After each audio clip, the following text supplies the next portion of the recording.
It's hard to pinpoint exactly when and how food deserts developed, but most scholars agree that its origins can be traced back to the 1960s. Post-World War II, an increase in car production along with a housing shortage led to new developments in the suburbs. In 1956, Congress passed the National Interstate and Defense Highway Act, and the interstate system was expanded by 41,000 miles across the nation. During that time, the number of supermarkets more than doubled from 14,000 in 1950 to 33,000 in 1960. In his book, The Color of Law, author Richard Rothstein explains how discriminatory housing practices dating back to the 1930s paved the way for a phenomenon called white flight, where middle-class white families moved to suburban areas. Many businesses, including grocery stores, followed suit, while African Americans and other people of color were often left behind in underserved communities.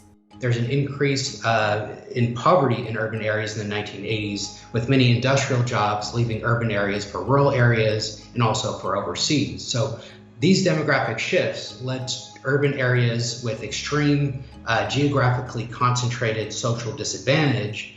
And in those areas of extreme geographically concentrated social disadvantage, investments are very sparse for both the public sector and the private sector.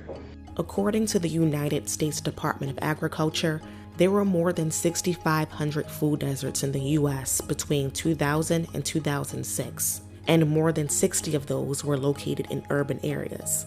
Despite decades of awareness of the disparity in Americans' access to food, the problem still persists today, fomented by economic and residential segregation.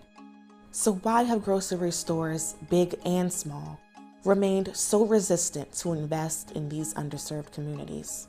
There's increased costs for opening up a business in areas without a lot of existing investments in those communities. It's harder to secure loans, and there's higher insurance rates. And moreover, even if you account for average income of a neighborhood, it's harder to secure loans for businesses opening up in predominantly African American neighborhoods.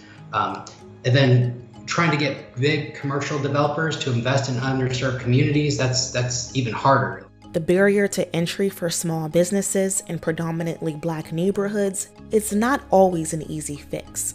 Experts tell CNBC that economic development policies tend to not focus on areas with the highest need, but rather areas with the highest potential for growth. The American grocery industry is a roughly $700 billion business, with more than 41,000 supermarkets and grocery stores in the U.S. as of 2020. Walmart is a food retail juggernaut. The company has more than 4,500 stores in the U.S., and more than half of its sales come from groceries, $190 billion in 2019 alone. First Lady Michelle Obama is helping millions of Americans lead healthier lives, and Walmart is proud to partner with her in this effort.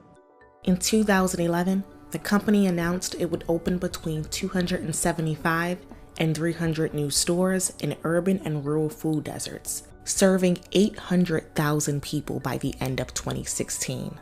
Walmart actually exceeded that quota, opening a total of 442 stores in a 5-year time period. However, during that same time frame, Walmart also closed some of its U.S. locations in low-income neighborhoods. In 2016, Walmart announced its plan to close 154 U.S. locations, and according to a report from the Washington Post, these closures disproportionately affected lower-income areas. Out of the 154 closures, 121 of the stores were in neighborhoods where the median household income fell below the national average of $54,000. Walmart declined to comment on the article.